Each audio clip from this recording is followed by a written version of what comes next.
Hi, everybody. Welcome to Conversations with Calvin, We the Species. As you can see, I'm wearing my Asbury Park sweatshirt, and for no particular reason, because this has nothing to do with Asbury Park. This has to do with baseball today, and it's actually early November, November 4th. It's right after the World Series, and I'm with Jordan Skopp. What an interesting background.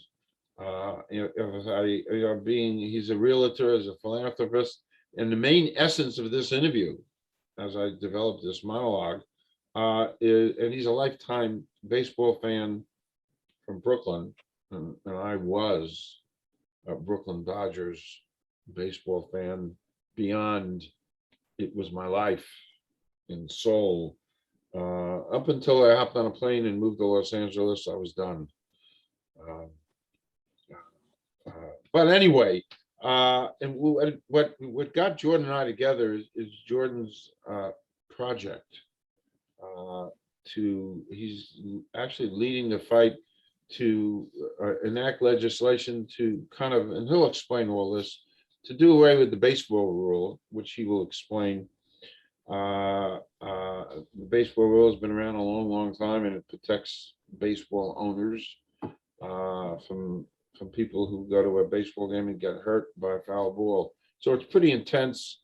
And again, what intrigued me is your effort, Jordan, and it is a really viable cause.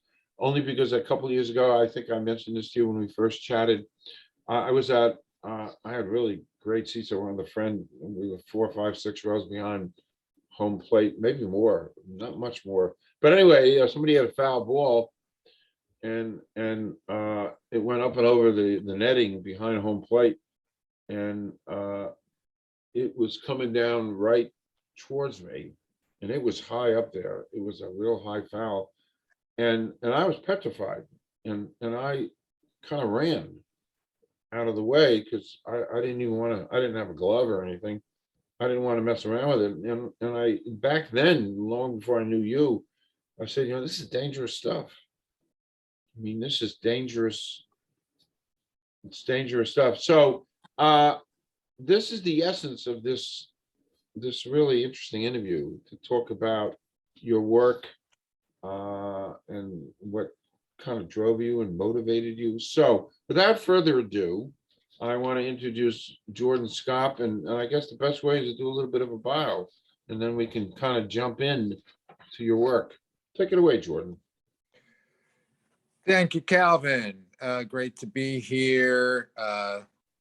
It's always an important time to talk about the State of the Union when it comes to the foul balls issue and what people really know.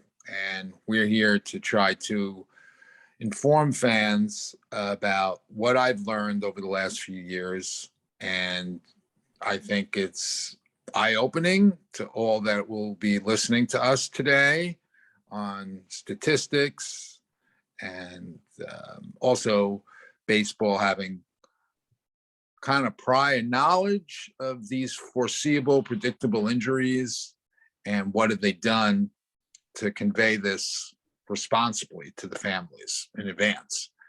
And those are questions I think baseball's not excited to deal with, but we're here to put out evidence and suggest that things certainly could have gone in a totally different direction as of a half a century ago when a 14-year-old boy was killed, and what would have been the right steps at that time. So I think we'll be able to go back there and fast forward to the present day and learn more about what's happening on the minor league level as well, which are affiliates of the major leagues. The major leagues are paying the salaries of those up and coming minor leaguers. So there's an obligation to protect the fans in those places as well.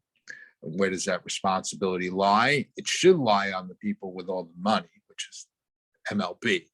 They're nurturing these minor leaguers. Well, the least they could do is take care of those fans in those cities.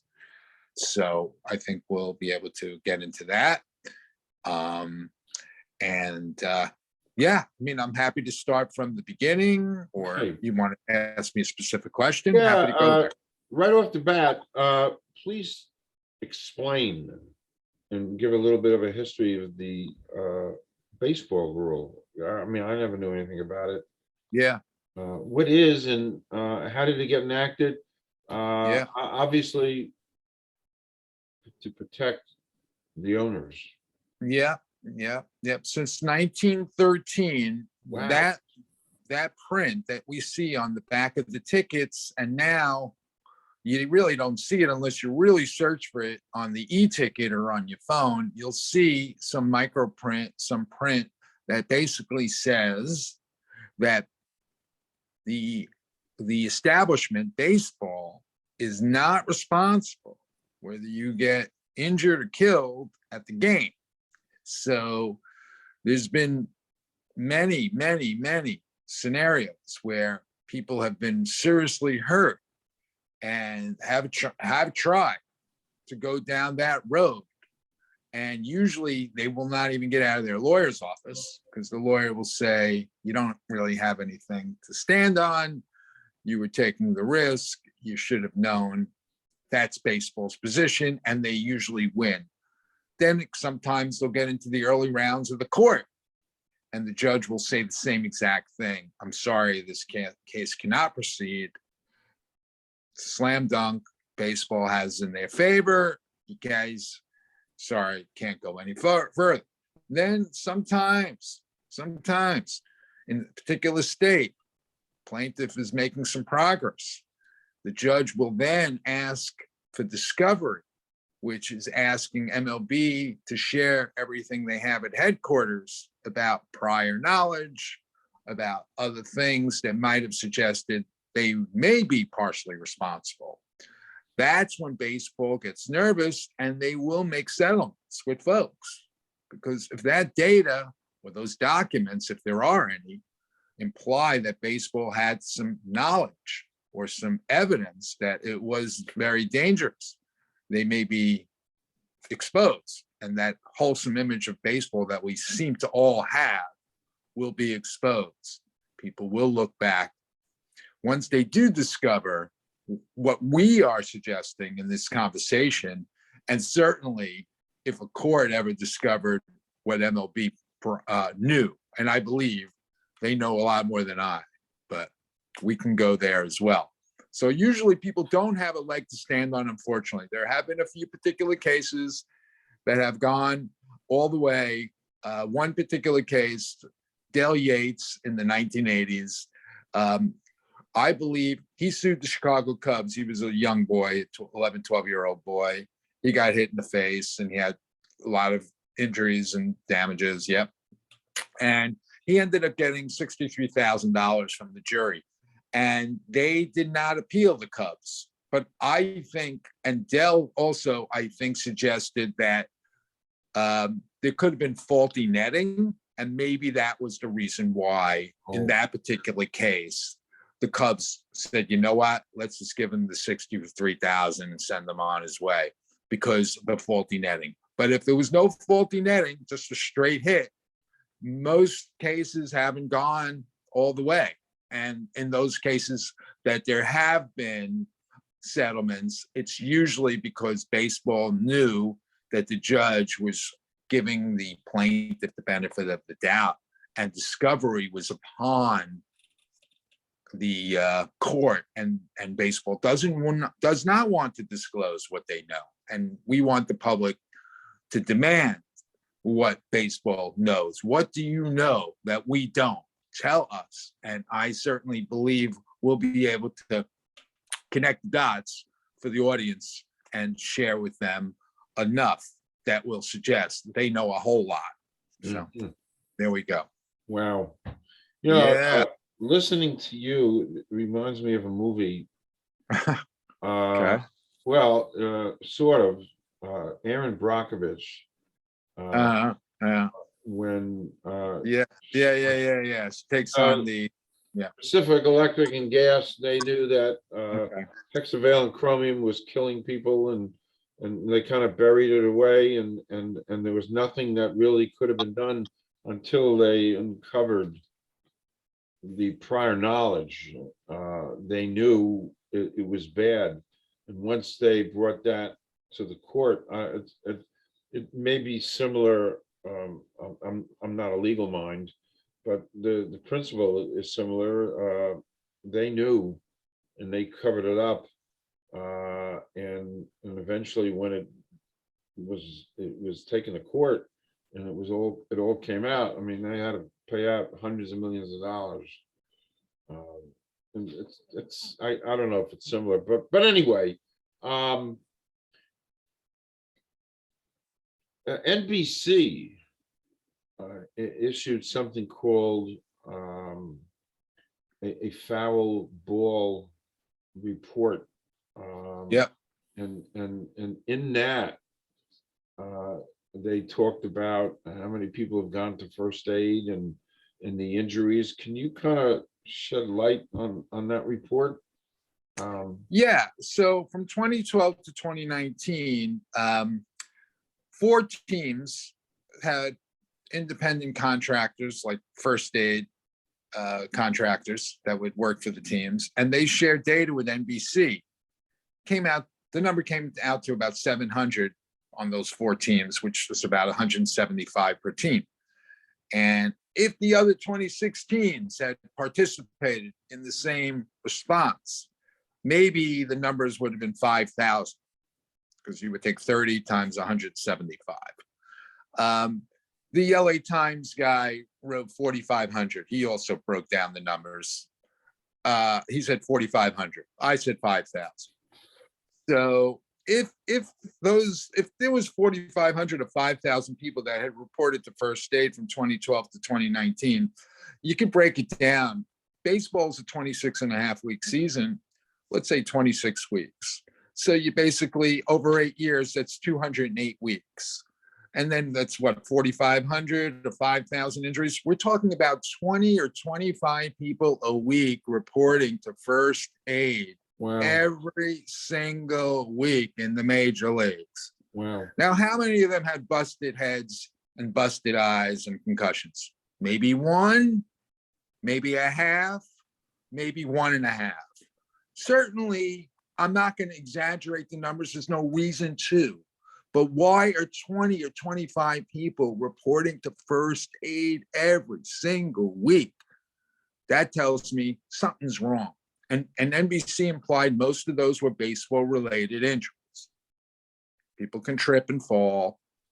It's a small city for 3 hours. People knock into each other, elbows. I want a pretzel. Oh, sorry about that. Or I slipped, I fell. But NBC did suggest that most of those injuries were baseball-related. So Wow. how many a week got a busted head or a concussion? 1, a half, 1.5, 4. Don't know. But it suggests that baseball knew this. They certainly knew after 2012 to tell the folks in 2013, this is what you can anticipate. Oh, maybe you shouldn't bring your kid. Maybe some sections aren't appropriate for all. Maybe there should be a dialogue, a first-time dialogue about this. And of course, we could turn back the clock to 2002 to 2009, or we could turn back the clock from 1992 to 1999, when there was less netting and almost just as many foul balls, for argument's sake. Hello. It's how many thousands of injuries every 30 years? And how about the minor leagues, where there's 3 times as many more games played with less netting? How many hundreds of thousands? How many few thousands? Somewhere in between. That's the deal. And that's baseball's history. I don't know what the number is, but I'm here at foulballsafetynow.com to hear all the impact statements, whether they're hundreds, whether they're 50,000, whether they're somewhere in between. Talk to me at Foul Ball Safety Now. I'd love to know what happened to you 40 years ago, 30 years ago, 20 years ago, 10 years ago now. Without going very introspective, well, first of all, one injury is one, in my book, one head injury for a little kid is one too many.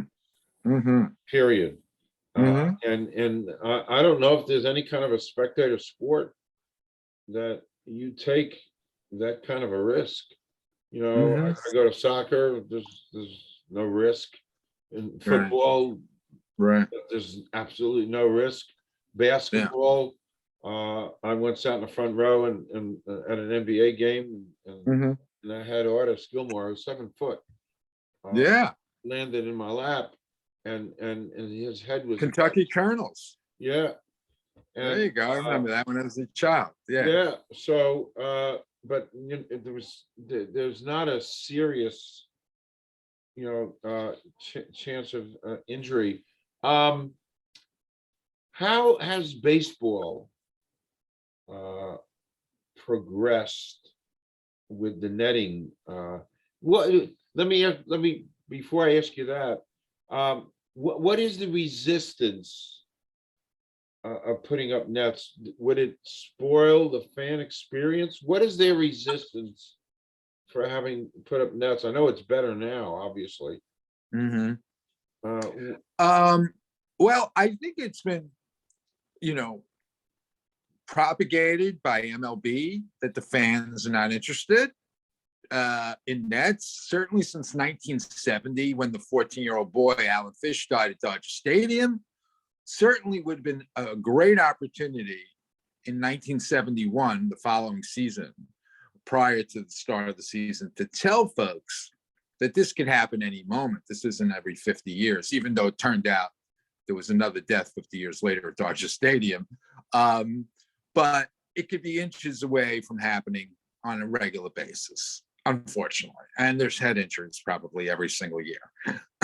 So why did they finally say, nets are needed? It's not a matter of whether we prefer it or not. It's like, well, if we don't have an honest discussion with you, the regulatory agencies are going to come in and figure it out. Unfortunately, in 2021, they still haven't come in yet and figured it out and mandated nets, whether the fans prefer it or not. Clearly, children should not be in a position right. to be put in that shooting gallery where their parents just may not be informed about it. So clearly, baseball is guilty of a couple of things, and certainly not alerting families to the fact that their children would be at risk is a great problem. And when we look back, when families realize they could have been part of a weekly or biweekly statistic, it will taint their memory a little bit. It probably will, saying if they had any knowledge that they could have been part of a weekly, biweekly statistic with their child, they would have opted out of that section, because they're not there to be worried about a foul ball. They're there. If people perceive foul ball with fun, not with danger or death. Well, the more I listen to you, the more I realize how complicated this is. Yeah. It's not, you've got a father who takes his son to a game, and all his son wants to do is catch a foul ball. And I think that's probably, I'm shooting from the hip here, but probably 10 or 20% of the people go to a game because they want to catch a foul ball. Mm-hmm. Yeah, of And I course. think, I wanted to catch a foul ball. yeah, When you were a kid. yeah. It's funny. I think I told you, one of my great claims to fame was that I caught a ball in the 75th anniversary of the World Series at Yankee Stadium, Dodgers Yankees. I was on the first base side. I had great seats because my sister-in-law worked for an advertising agency, so we were. And I didn't catch the ball during the game, but it was during warmups. And Paul Blair from the Yankees was, he was fielding some fly balls. Yep. He caught a Great fly fielder. ball, and this was the World Series when Dodgers won the first two games at Dodger Stadium, and Reggie Jackson was playing for the Yankees, and Guidry, and it was 77. 1977. Yeah, it was Yeah, 1977. they won back-to-back 77, 78. The Yeah, Jackson was a 3 yeah, home run game. yeah. Yeah. Mr. October But anyway, so Yeah, Bob yeah. Blair caught a ball, Yep. and then I was in the third or fourth row, and I Yep. saw him cock his arm back, and he was ready to throw the ball. Yeah. And I, being a former basketball player, knew, and I'm 6'5", so Okay. I knew once I had a beat, if I had a beat on that ball, and it was coming in my general direction, and there was hundreds of people all clamoring to get that ball, and I just did a sky rebound, and it's called a claw. I grab it with one hand and bring it down, and I was All swinging right. my hands, and beer was flying all over the place. But I have I don't know where it is now. I should have brought it out. But I have of course I have the ball. It was great. But anyway, that was a sidelight. Uh, uh, it was a great sidelight for me to have caught that ball. Um, Yeah. so, um, what does current management say about the whole issue? Do they say anything, or the whole issue of what you're trying to accomplish? Uh, uh, is it better now with the netting? The second part of my question, is there more netting now? Certainly in major leagues, has it filtered down to minor leagues? Well, in all of the ballparks, people ask me to rate or say or talk about the baby steps that have been taken. But the only way we'll really ever know about the 150 ballparks as being naming free is if an independent netting council is installed by some regulatory agency that says, no, no, no, it's not up to baseball to tell to install the netting. We will come in and we will install it properly. We will dictate how high, how far, how wide the nets need to go, and then we could freely then hang a sign in every one of those 150 ballparks. This ballpark is naming free. Have a nice day. Until then, we can't we can't trust baseball. They're not to be trusted. No, they're not an honest organization for sure. Okay. Yeah. An off-topic question. Yes. Uh, with in your knowledge, Yeah. I know baseball is huge Uh-huh. in Japan. Yes. Huge. Would you know offhand? Are they better at safety there than we are? Well, yeah, I'm glad you brought it up because in Japan, the mentality, the way the management and the teams communicate with the fans is fully transparent about the foul ball issue. Wow. Nobody's getting slammed, number one, with Wow. 90-mile-an-hour balls like right past the end of the dugouts.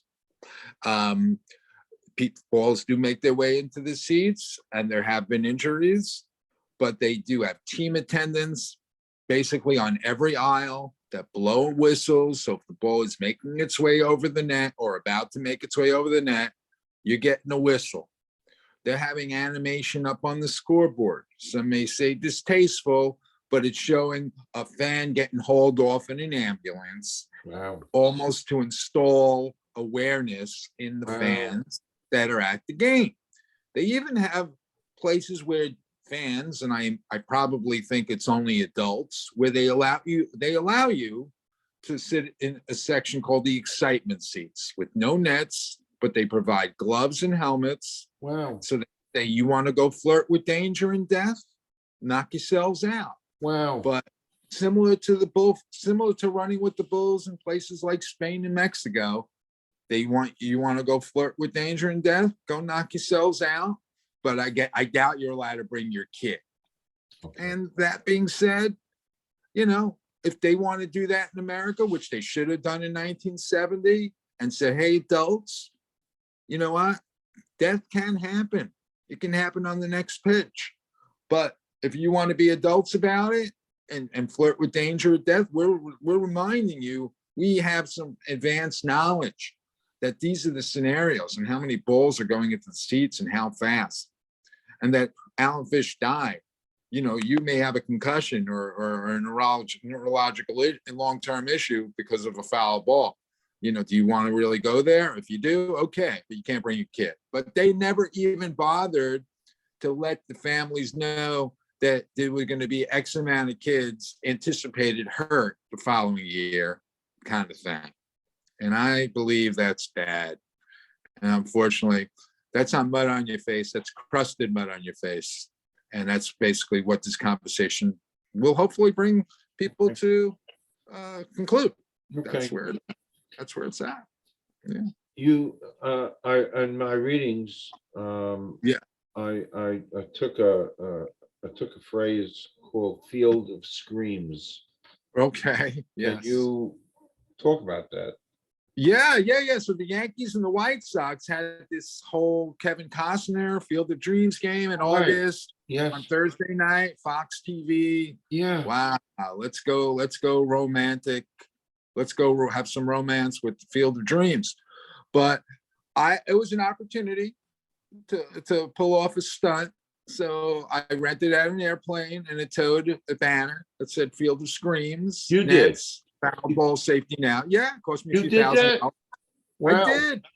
Cost me a few $1,000s.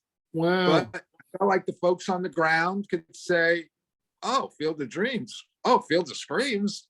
Wow. Nets, foul ball safety now. Oh, I'll go check out the website. Wow. Just to give a little bit of the side of it. Because there's no romance in baseball until all those folks, and how many hundreds or thousands of folks that haven't found a place to give out their impact statement. And those folks need to be welcomed back. And the only way they'll take a gesture from MLB is if the gesture implies that it will not happen to anyone else again. Wow. People got hurt 40 years ago. People are bitter. They didn't get their bills paid for. They didn't get a genuine apology. They don't watch the games anymore on TV. According to Rick and Laura from about 4 months ago, Rick lost his eye at a Cardinal game. Just one example. Rick lost his eye at a Cardinal game in 2016.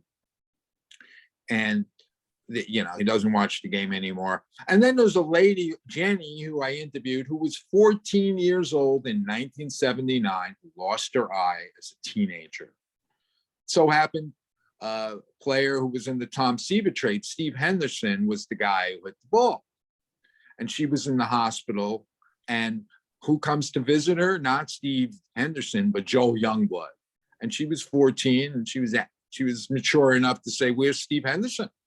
"Oh, well, they sent me instead." So she calls it the pretty boy came instead of Steve Henderson. Wow. And what Jenny's going through for 42 years now is that some kind of anxiety. It's generational. She was relieved when she became a mom that her child gave up baseball at an early age because she was nervous about it. So it's got generational effect. So how are you going to make it right with these people? I know a handful of people. NBC suggests there's a whole lot more handfuls that need to find this conversation. And here I am at foulballsafetynow.com. Tell us your story. We're glad to talk to you on or off the record. Wow. It's funny. It's not funny. Yeah. But as a kid growing up, I remember a terrible injury that happened to a baseball player. This is how far back I go. It was Gil McDougall from the Yankees. Hit Herb Score from Cleveland in the eye with a line drive. Mm-hmm. And I mean, that the point I'm making is that happened a long time ago in the 50s. And I still remember that, and I was still traumatized by that and how dangerous that game of baseball can be. Yeah.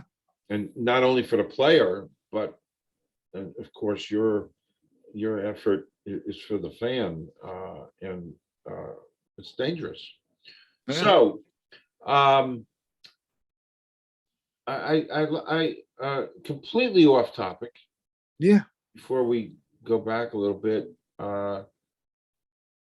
completely off topic. I like to ask this because you're a Brooklyn guy. Yeah. which is totally irrelevant to the question, but nevertheless, I think this is a fun question. Has nothing to do with baseball, but Okay. Jordan, living or dead, Yeah. excluding family or friends, somebody you'd like to spend the day with. Living or dead? Somebody I like to spend the day with. Yes, Oh, that's interesting. it is interesting. Oh, wow. Other than family, huh? Um, ooh. Oh, wow. You don't have to answer, or it's just Um, um, it's a hard one. It it is really a is. hard I one. mean, just to go back to the neighborhood and where I played a lot of baseball with friends and stuff like that.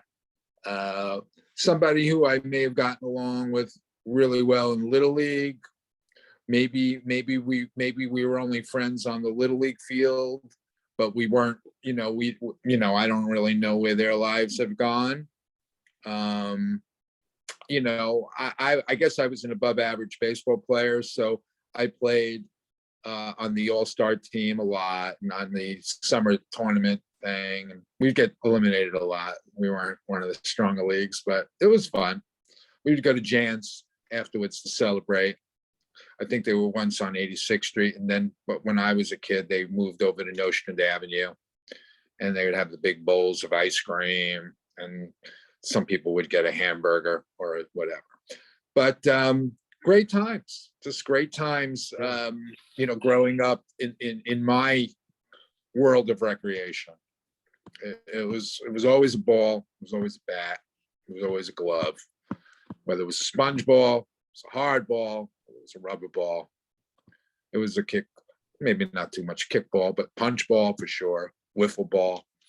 Yeah, just things like that, and running into somebody would be fun, and just spending a day with them, and just to see how their lives have gone, and maybe there's something we'd find in common from what we acquired from all that engagement, and we would notice that in each other, like, you know what, all those years of experiences enhanced us to be stronger in these particular areas. That would be, because the game is the game. It's a team thing, and it's a group thing, and and teams and groups can always do good things if the intentions are good. Funny, you talked about your history, and I'm finishing my second novel, Uh-huh. and it's a novel fiction, but Uh-huh. some of it I kind of regurgitate from my growing up. But Uh-huh.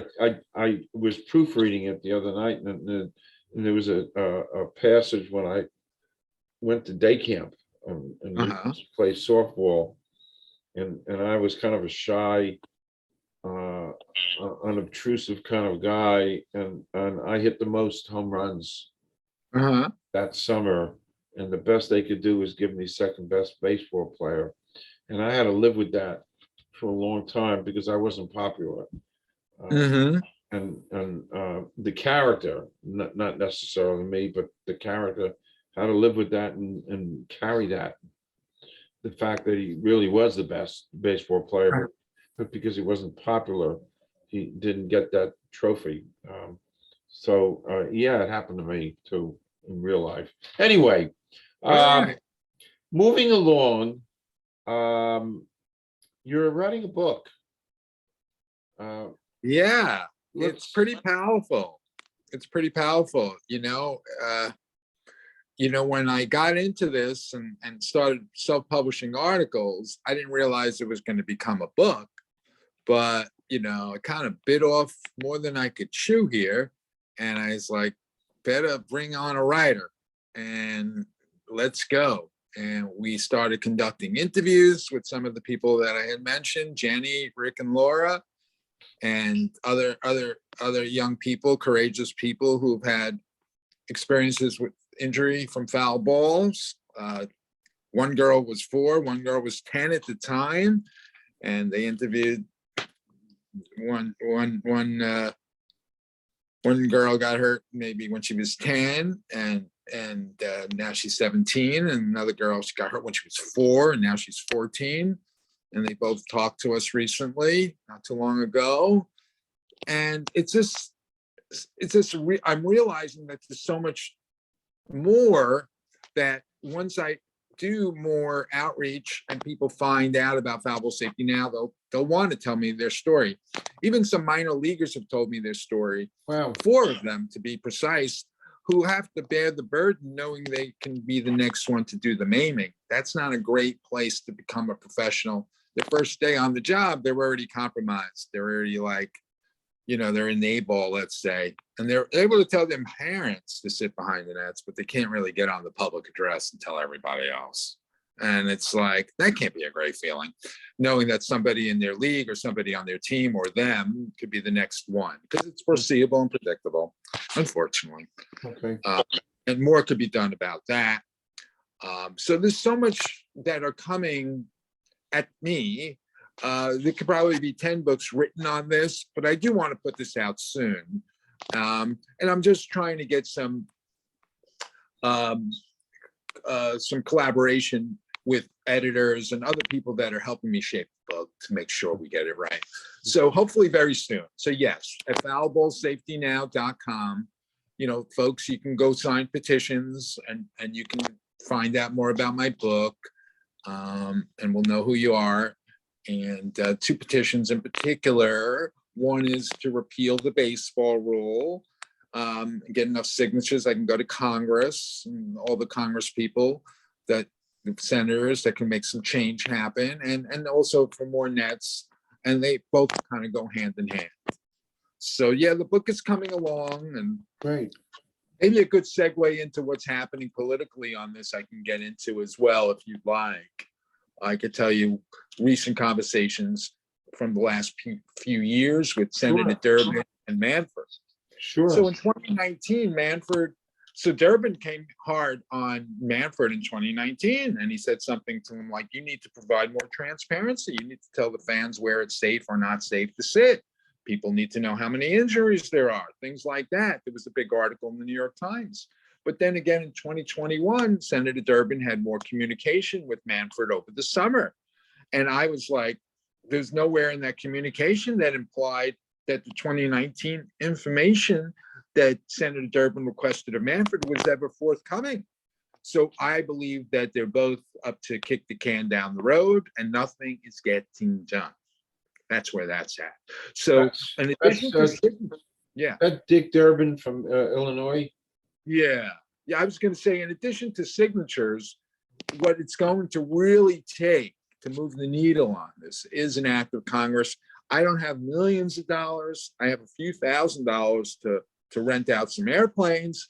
But if somebody wants to join me and start getting some organization going, it does cost some money. Got to get lobbying. You got to get somebody to sponsor a bill. But from the last half century to now, we'll be able to connect the dots. And certainly, there's no reason why a politician shouldn't be involved in this immediately. But that's easier said than done. Wow. So we've covered all of this, and we know about your website, the book. I didn't know you had rented a plane. This is great stuff. I think I'd like to close this interview a little off topic. Okay. Your impressions of the past World Series that ended a couple of days ago. I think I told you before we went on air. I watched it, and I thought the Atlanta Braves were quite a team of destiny. I mean, they were August 6th. They were below 500. Did you watch? I'm sure you did. Yeah, I didn't watch much of it, but some of the YouTube features now, you can watch the whole game in 10 minutes. So sorry, folks, my team wasn't involved, and I've lost some interest. But I got the flavor of it. And sometimes even hearing the game on the radio is interesting. You really do get a lot. You get 40 minutes here, 40 minutes there in the car. So I wasn't on the game every minute on the TV as you would be if it was your team. But I certainly am impressed with the Braves organization. And when the Mets might have been a half a game in front in late July, I was like, don't kid yourselves. The Braves are the Braves. And they went out and got some reinforcements. And this guy Soler is like, that was somehow money that went out of the stadium. Yeah.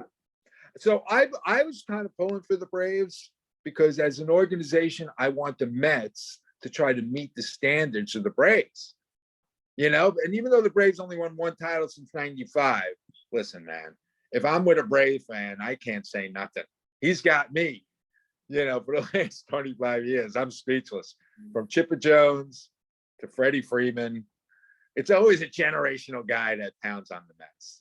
Now they got Freddie, and they got a world title. And the Mets got guys got owners that go on vacation and give guys like Sandy Alderson carte blanche. Come on, man. Get me some grassroots. I mean, let's start from scratch and get it right.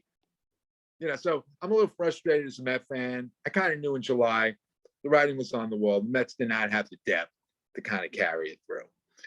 But that being said, I was pulling for the Braves for the sake of hopefully it'll bring the Mets standards to a better, foundation kind of place. And you got to get a good foundation before you can get a good team. So I'm still a baseball fan. I separate myself from the foul ball issue when it comes to that for sure. It's not like I'm not turning on the game. It's a game, but I wish it was a game full of integrity. It's all these guys that are playing the game and they can't even play it with integrity. They're in an environment from the get-go that unfortunately maims people. So it's kind of weird, but there you go. Hey, Hey, this was great. Thank you. It was fascinating. It was interesting. I like baseball. Yes. As I told you before we went on air, it was my life. There was an NFL, but who cared? And there was an NBA. Who cared? It was all baseball as a kid. It was such a part of my life. And then, of course, having found you and the work you're doing is great. So, Jordan, I want to thank you so much. I'll welcome you back after the book's published. You want to talk about it? Please. I would love to come back. And if there's somebody from any other side or any other point of view, they're welcome. Sure. I'm getting a little too sort of in a place where nobody seems to want to have this conversation. So I kind of remain the undisputed narrative for now. But please push back. It's all good. It's all about a dialogue, which I don't believe we really ever had when it comes to the foul ball forum, if there ever was anything like that, involving the fan who should be part of it because they're in the foul ball territory. So 42 minor league ballparks, still no netting past the dugouts. Little girl got hurt 2 years ago at Houston, past end of dugouts. Things do get crushed on a regular basis, and we don't want them to be people. So I really appreciate the opportunity. And again, everyone can find this conversation at foulballsafetynow.com. And thank you again for the opportunity, Calvin. And please come back. And you know what? You come back, we can, there's questions running through my head. We can talk. I have a whole bunch of baseball things. We'll talk. But anyway, George, thank you so much. Thank you again. Thank you again. You be well. All right. Take care. Thank you. Bye.